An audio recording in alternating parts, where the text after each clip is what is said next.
đầu tiên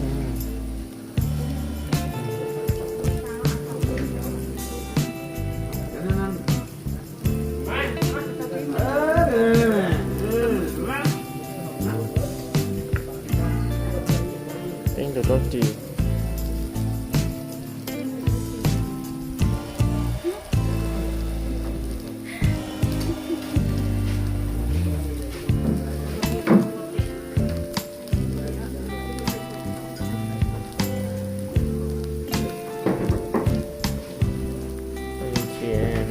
số hát rồi có được phun gì thế để xem nữa để chỉ phun thế em đi qua giờ nhẹ mà vúa có hay đi cầm coi vúa số tấm nhiều tốt là nó cứ sắm chờ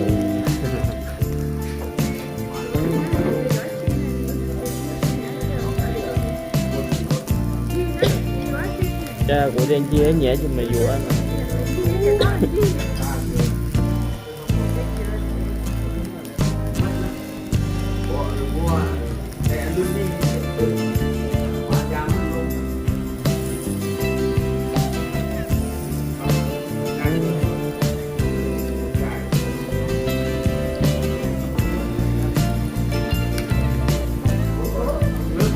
chỉ rất chính đâu vẫn hộp thịt rất được tận vậy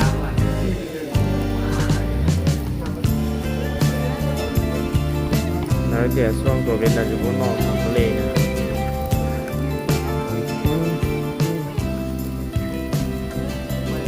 nhìn ra tôi biết chuyện nhấn nó như con cầu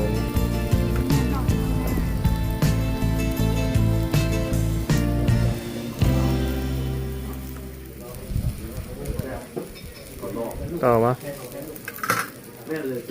một thằng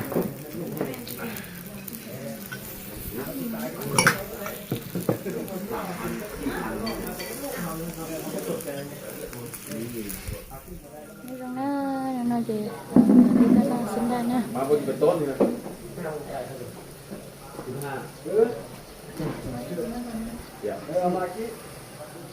cái lúc bị đeo khi đeo nó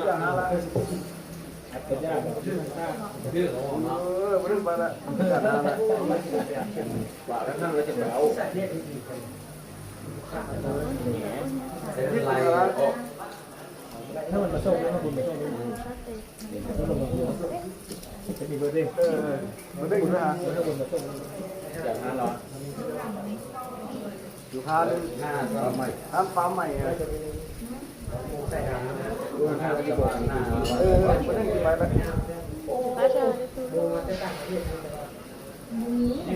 บอกไอ้กับว่าผมเบิดไอ้แต่ชื่อน้อยละผมเส้นควายมันโม้เขาแล้วผมหน้าไว้จะมาทางตะวันเชื่อเขาจ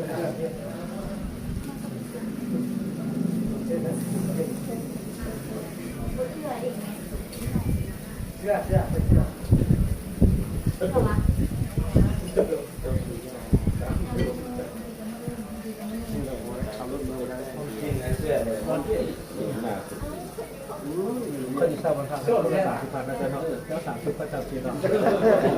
น้องนี่เขาอยู่ไกลเราก็ถอดใจเลยแม่เป็นคนนอนจบได้เราเป็นภาพเอาเมื่อหนึ่งเมื่อ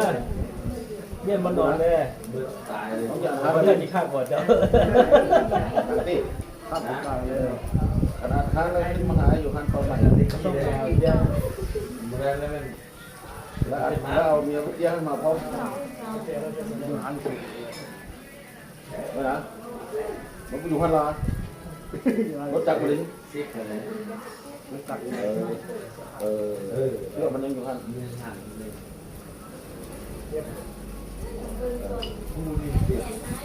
เดินจอยอยู่ข้างคือกันสิมันดูว่าเป็นป้าแล้วก็กลับไปอยู่ข้างขบวนยังบ่ปะยังบ่อันนั้นรู้ว่าแหละนั่นเนี่ยเลยน้องอาหารแล้วน้องมาหาอาหารคนใหม่เอาเกี่ยวกับมาพร้อมเพื่อนอยู่นี่แล้วน่ะ จะไปบ่ได้ เหลือ จะไปบ่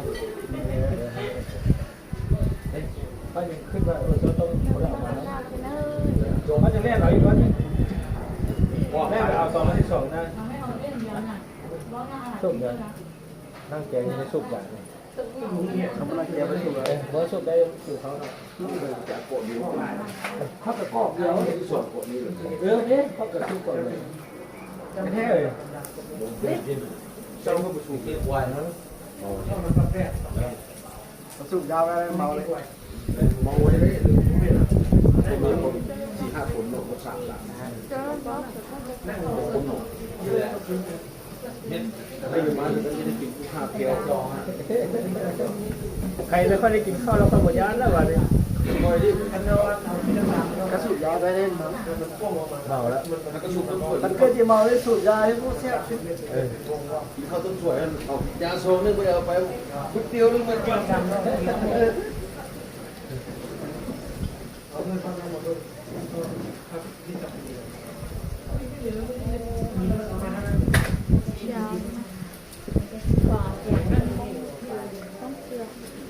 các bùa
โอ้ยเงินวันจ่อยจังเขาจ่อยโอ้ยลาไหลจ่อยเดี๋ยวไม่ได้ดำนะเดี๋ยวไม่ได้ดำด้วยเดี๋ยวเราต้องได้หลังเก็บที่แล้วถ้าที่ผมว่าเราเรื่องของซื้อไปเลยเด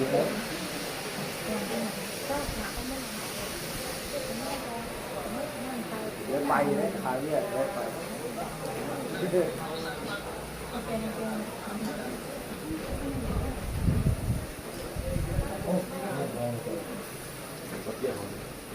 มืดแล้วว่ะโอ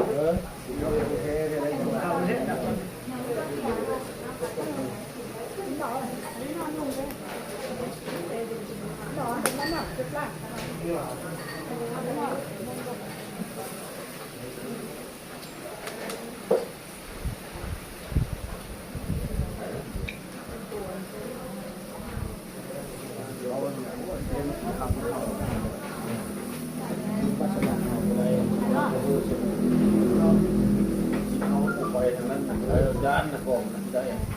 ขนาดหัวแม่เนี่ยยาวคือชุบหัวเข้าไปเสาเนี่ยเขา30 เมตรว่าเขาใช้คนรอดตายนี่จะมีด้านข้างมีว่าไล่อะไรว่านอนที่กูตาลักไปเลย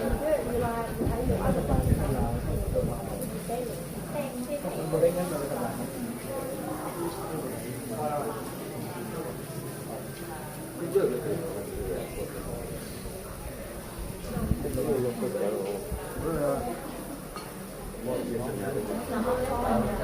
นซอดตลาดสวยมาจังหวะมันอยู่เป็นทางการเขาบอกว่าขับก็ประสิทธิภาพมันดุประเทศมา กินตัวซื้อก็จะพุทธ แล้วก็กินปากเมื่อไรแล้วก็กินบ้าไปกิน ลูกเป็นชายโคจะกินตัวซื้อเขาหน่อยอุ้ยหัว อยู่ห้าเมตร ว่าเป็นเนาะ ชื่อก็ว่าเหลืออยู่ในเท่านั้นเหลือยังบนเฮือนนี่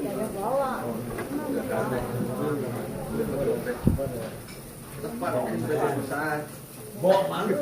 คนจะบอกนี่บอก แหละเมื่อมันเริ่มตายแต่ก็มาในเดือนเดียวเนาะล้างหลอกคนได้ล่าได้นอกสิบแม่เป็นอะไรคือนี้ตะฟังเดือนนี่มันเลยไม่ให้รถคันนี้ตำรวจตายเลยยิงซื้อน้ำเดียวเลยคนนี้ตำรวจตายนี่นะตำรวจอะไรบ้านเนี่ยนะ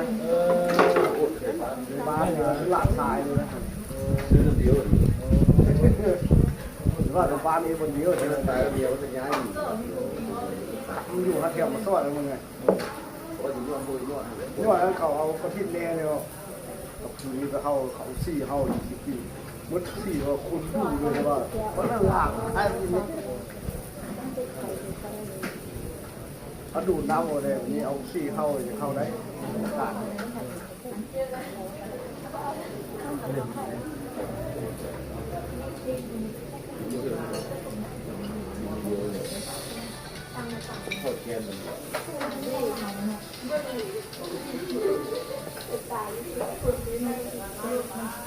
ชื่อวันนั้นเขาประเทศเลย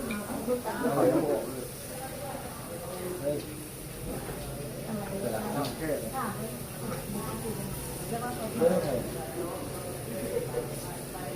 เราจะบอกอะไรแล้วก็ทำดูหา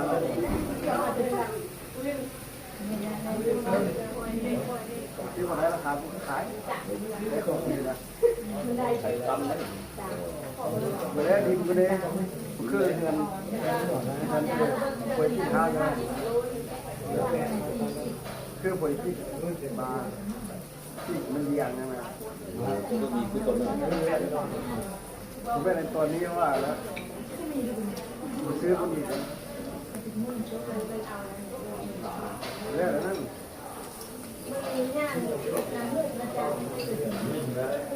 นี่เขาว่ามันเสียบชีวิตเราเนี่ยเราจะได้ปากมันรอหลายปีเนาะ ขายควายเธอคือนึ่งเหรอแต่ปีก็เป็นหลักนะ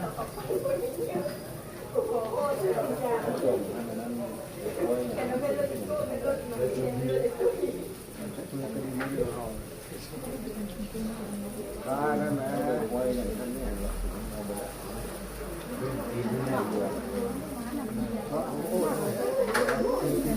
ไม่ได้แต่มันมาตายนี่เดี๋ยวนี้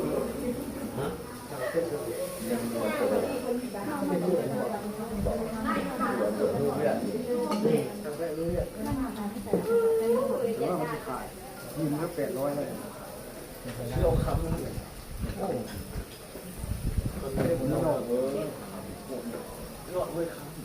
นี่คือนั่นเขาก็เปิดค้ำมันต้องแต่มันจะมีมันเกิดแล้วเขามี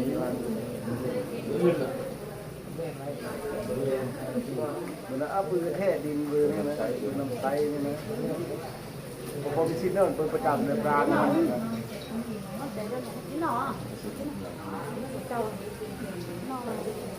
ตัวเสียภาษีเลยตัวนี้เสียภาษีตัวเสียภาษีวัดดิน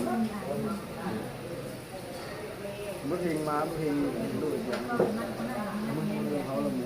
มันเสียงเนี่ยเริ่มมันเสียจริงเอาโอ้ยบ้านเราเมืองบ้านเลย ที่มาเสียบ เดี๋ยวบ้านต่อ เสียมาลูกเสียมาทะเลตัดทะเลหมดเสียสี่หอเราใช้ดูดีที่ต้องเสียแล้วของเราบุตรค่าค่าของ เพราะเราหันมาเสียแล้วหน่อย เสียมาทะเลหมดเสียมาลูกเสียไปก่อน เสียเป็นไร เสียมาตลอดไม่มาหลอด คุณแม่หลังก็อ่านได้2 ล้านหรือว่าตาขยับตาเขาว่าขนาดไปใส่คือเราใส่คือในบ้านใคร ไม่เจอทั้งใครคือมันก็เรียบร้อยมันเป็นเป็น ว่าหากกูเสียจงนี่กูเสียมัน30 ล้านเสียเลยเดี๋ยวมัน75 ล้านตาความมันเลยเขาจะดุดทางเอามันเลย มีบทสรุปภาษานี้ ไม่มาช่วยเดียวเลยว่าเขา นี่ของฝาก 3สอนเรียนมาปี3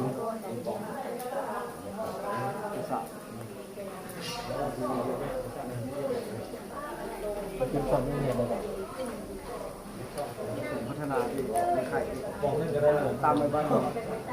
เดือนละค่ะสอนเพิ่มเดือน2 ล้าน บอกนั่น มันจะส่ง คุ้มเวทสวัสดิ์อย่างนี้ไปตำรวจอะไรเดี๋ยวผมเป้าเขาเยอะไป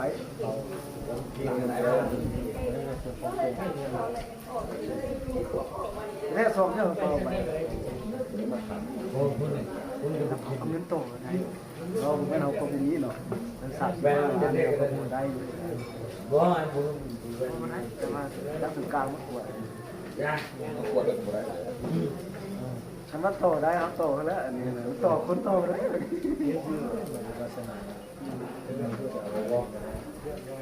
ต้องหลักฐานคนที่เรียนเขาเป็นลูก น่าจะเอาที่โตนี่มันโตมันไม่ได้คนไทยนี่เป็นยักษ์สุกรรมควร คนกวดส่งของนี่คือจะเข้านี่คือผู้กวดเข้า แล้วโตเป็นไร เอ๊ะสุดท้ายเดิน ตำรวจแล้วตำรวจไปเข้าเงียนสี่เข้าเงียนเข้าเงียนกันทางไข่ได้อย่างนั้นเนาะโครงการเนี่ย ไข่แล้วจะดีถ้าไข่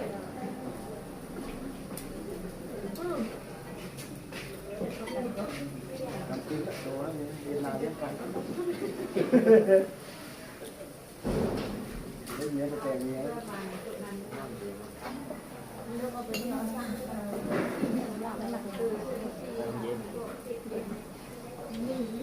เล่นหัวเล่นหัวก็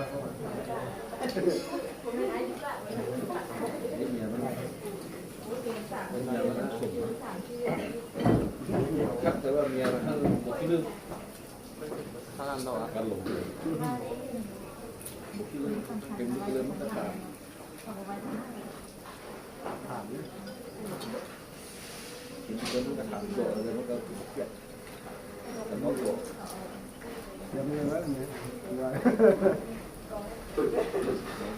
แต่ก็ตัวว่า ถ้าผมนั่งเอ้าพดองฮะโอ้พี่จะพูดทำให้มันฟองคิดบทฟอง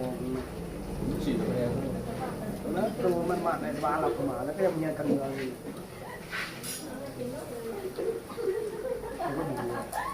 เห็นหน้าจะหูมันคือในบ้านของโลก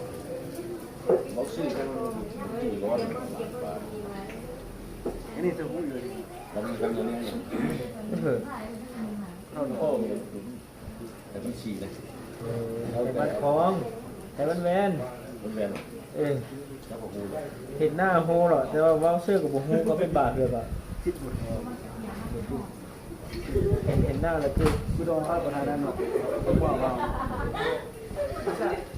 เชื่อจะเมียไหมเมียมีเชี่ยวมีเข้าสิงหรอ เสียบแล้ว เชี่ยวเดียว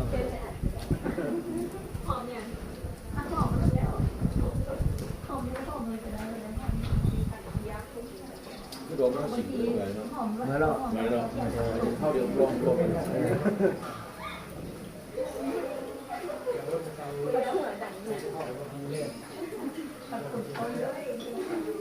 ไม่ลอง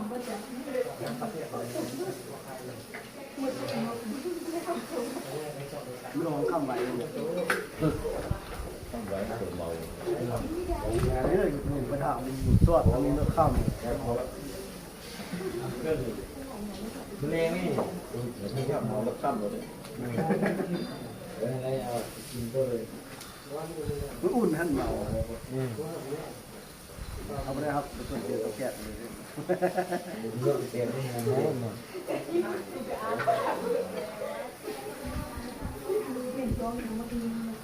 เขาโจ้ขับมา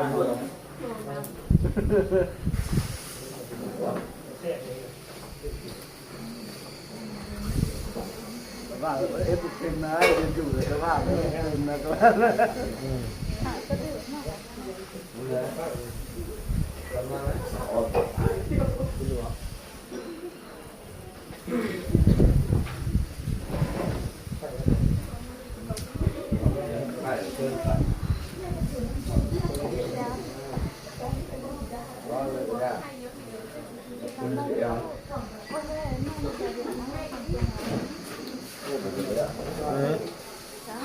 นี่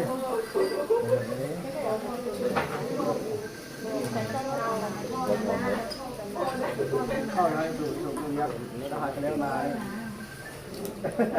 มันจะไม่ดีแล้วว่าพาไปหาแล้วว่าเรามาว่าไปดิมาบ้าแล้ว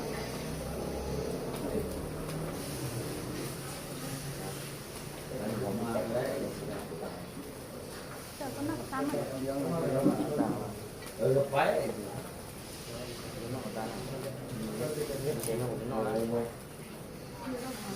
เครื่องเลย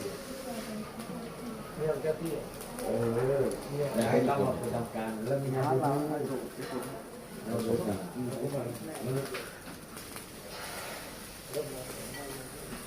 ไรแบบนี้ห้างนี่หลายมาเพราะทำไม ไม่ไปพร้อมกันเลยไม่ได้ไปพร้อมกันที่สี่ ใช่บ้างเขาจะ ช่วยหมอ ต้อง เข้าเท่า หมอหมอเป็นที่หมอตอนนั้นเราใครเรา ไอ้มันปั๊มที่เท่าเลย โอ้สองทางแต่น้องเป็นใครนะยาแล้วบุญ น้ำรอด ที่ว่ามันไปไปกินหมูไปยังมวยเลย นี่คือพวกที่มันจะไป ไปได้มา เราเชื่อมัน แล้วเราใกล้เข้าคอกแล้ว ว่า ใกล้40เลย ประวัติ 7 โมงร้านผมก็หมดแล้วน้องได้เลยว่าเรา มันรอดนะถึงเข้าร้านนะตัดเราเข้าเข้า ไม่เท่าเลยมาฝากเครื่องไม่ติดเต่าเลยฝากเครื่องนอกดูมาอย่างนี้แล้วมันมากเรียกน้อยแล้วเขาหมั่นมากเลยนะรับไปทอด เขาไปมันจะสูงอย่างนั้น เกี่ยวงานกับห้อง ไปได้ ว่าแน่นอนเรียกว่าคนเลยคนเลยนะไม่เอาอย่างเอามาที่คุณมาป่าเตยกันเนี่ยเตยกันมาเลย บ่อนยู่หน้าเพื่อไปแอกมาที่ ป่ามีเล็กน้อยแล้วป่ามีเนี่ย เอาตามงาน เราจะพัก พูดดีเรื่องพวกนี้ พักเล็กน้อยแล้วป่าเขาเนี่ยว่า อยู่ในเขาเลยไก่ เป็นหนึ่งห้าง เชื่อนะแล้ว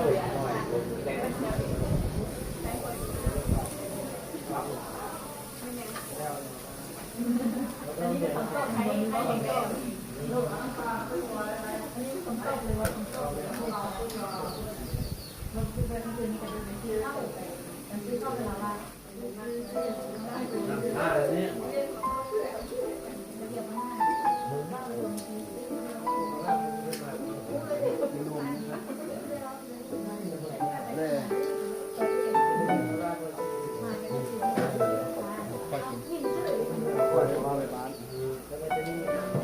ก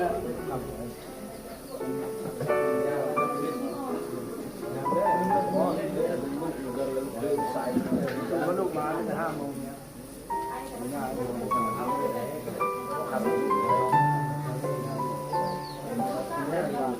ที่เขาไปดูหัวก็ไปดูหัว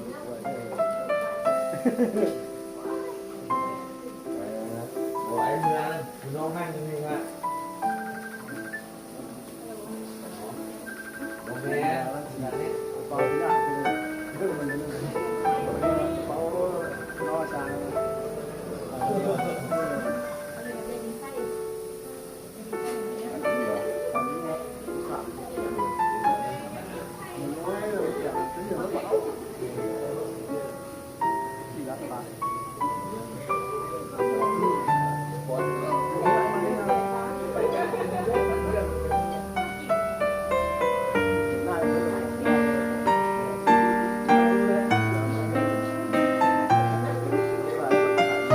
ทำอะไรได้ไหม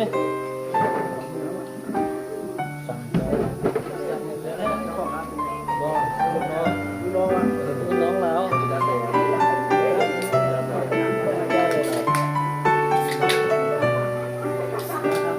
องเนี่ยอยากให้ตัวนี้มาถึงหมาเสียหมอที่ขาดที่เศร้าไม่ใช่ส่งคนกินสาวเขาคงกิน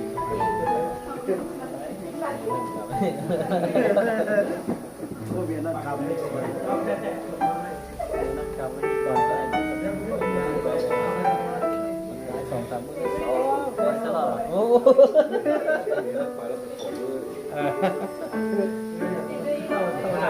ได้หน่อยมาเอาแม่ใส่ใบสักจอดิน้ำจากบ้านเดียวรู้หลังโอ้นะครับเนี่ยตัวนี้ยุ่งเนี่ยเราหยอกเป็นบอนี่ได้เพิ่ม3 มื้อแล้ววันเมื่อมาไม่ชี้กูแล้วมีผู้สาวแล้วผู้สาวนี่มาแล้วสิ่งที่น้ำสีเอากับได้ที่รถสบายลงนี่มาเลยฮะมันยากสิตัว น้ำสี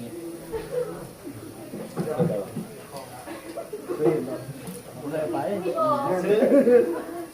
ไปทางเลยเข้าทางไข่ขายมันเล็กไปที่นั่นไปกลางนั่นไปดองลงโค้เลยดองหลาย5 หลายว่ะจอดทุกงานบุกล้าเข้าเขาเลยห่าวเขาเอาไปซื้อมาแท้ไปเริ่มซื้อคือดองหลาย5 หลายว่ะหาไปอันนั้นมีดองบ้านเลยไปนั่นน่ะลูกจะได้ผู้หญิงผู้ชายยิงแข่งแทงได้ผู้ชายวะยิงแง่มือจะได้ยิงผู้ชายเดียวเขามือยิงแข่งได้ผู้ชายแง่มือก็ได้ผู้ชายจากคนเราผู้ชายนั้นยิงนึงสร้างเอง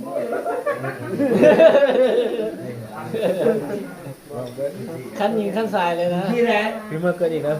เจ้าอยู่ลูกเสียเมื่อถ้าพี่เมื่อเกิดอีกว้าวผู้หญิงปีละคนเลยก็ทรายยิงทรายพอไปก็ยิงแล้วก็ทรายเราจะไปเกิดเอาเราก็เฝ้าเมียเราก็เมียเราก็เพื่อนลูกเคยของเราแข่งเมียเราก็เกิดเดียวได้อาทิตย์ปลายนะเมียเราเพื่อนที่เกิดแล้วยุคที่3คือเราก็เคยกินแค่ของลูกเคยแค่ของลูกเคยเอาแล้วเอาเมียผู้สาวว่ะเอาไม่ห้างเอาลูกสาวโอ้สาวน้อยโอ้ทำเขานี่นะให้เห็นลูกเดียววันที่2ได้ผู้ชายหรืออะไรลูกเราผู้เก่าอันใดผู้หญิงว่า4 ยิงเลยทำเอาเมียนี่วันที่2นี่ก็ส่งท้ายเลยวันนี้เพราะว่าหลานเราจะได้ผลออกมาเป็นผู้ชายแบบเป็นผู้ชายเมื่อสมบูรณ์เคยเอาถึงเขาเอาเลยเอาเลยลูกคนละไล่เนี่ยถ้ามีลูกชี้คนมาแล้วลูกมันเนี่ยก็ชี้แล้วไปยุ่งกันเลยเป็นแบบไหนอยู่เซนโกคนนึงอยู่ตรงนี้คนนึงอยู่นี่ที่2เดี๋ยวพี่สาว แต่อยู่นี่แต่ว่าเขาจะประมาณนี้มีดอกโควิดมาเนี่ยมีสี่อยู่ตรงนี้ตอนนี้เขาอยู่นี่อยู่ในเขาได้ไปมาแล้วเขาไปอยู่คนมูลโป๊ะแล้วจ้ะโอ้ยังรู้หลายคนเลยด้านโป๊ะเลยงานเมื่อบทเกี่ยวเลยก็ดินอยู่คนเดียวให้ทุกลงแล้วหักมือเบิกทุกลงทุกลงบ้างไปอยู่ตรงนี้เบิกแล้วก็เที่ยวมาเอ้ามันอยู่นี่เราเป็นคณะบ้านเนี่ยแบบตอนนี้เลยเป็นเที่ยวประจำการเอาลูกชื่อเลยชื่อมันเฮือแหละเข้าเปลี่ยนนั่นไอ้น้อยนี่ไอ้น้อยแย่วีเบียบเนี่ย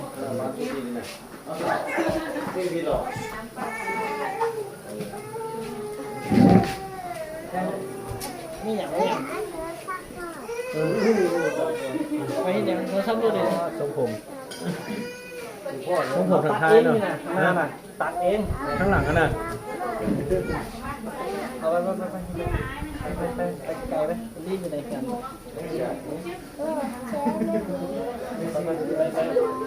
ไปทางเทือกมันเทือกมันก็ใส่ข้างหลังเราใส่เนาะดูใส่เอาkhông đưa chứ cho nó non đầu thì tiêu cái cắn nó rau lửa thì nó rau chuẩn đầu hàng cắn này hôn chị chiên cái chị tàn hôn dê nó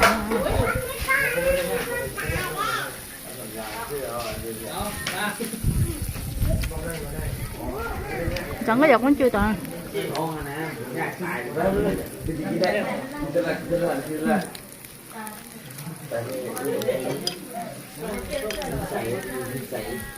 có gì đó còn này cho cái cũng nhận hả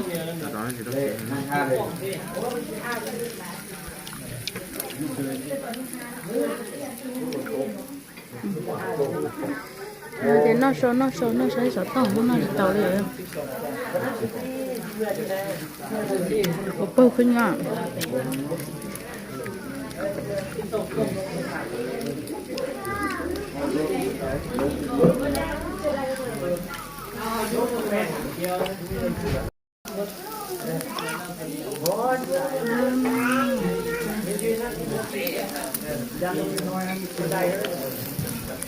ăn cho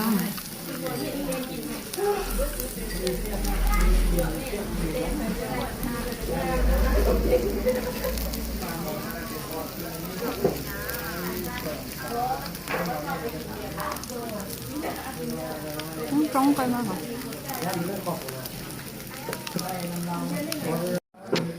cái để nào chị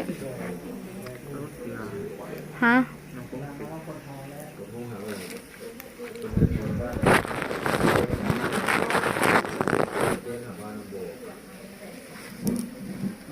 sửa cái kiện mà cho nên nó phải sửa để sẽ kiện nó gió sáng ha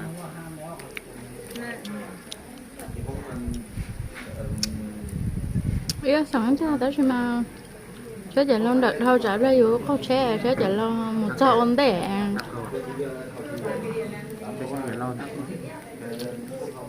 用cái gì than mà bán nồi chỉ cả lệ chỉ trẻ sẽ chạy luôn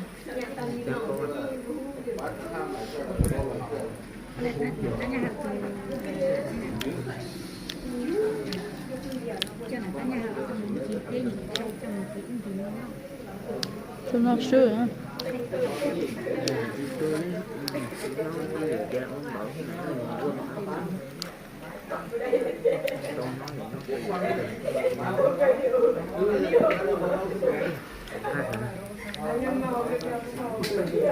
Nghe bẩn không ạ?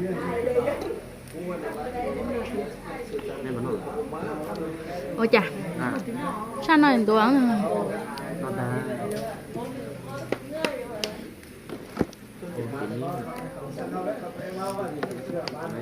sao mò được quá chị coi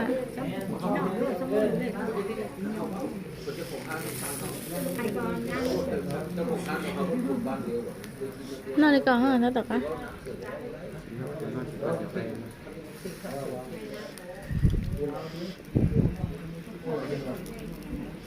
nóจะเคยเสียใจนะ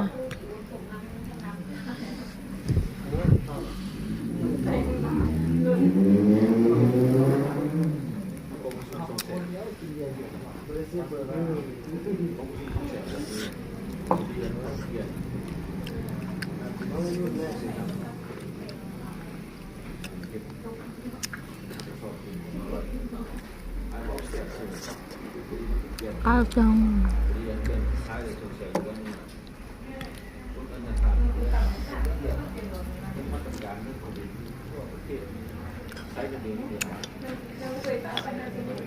kênh Ghiền Mì Gõ để không bỏ lỡ những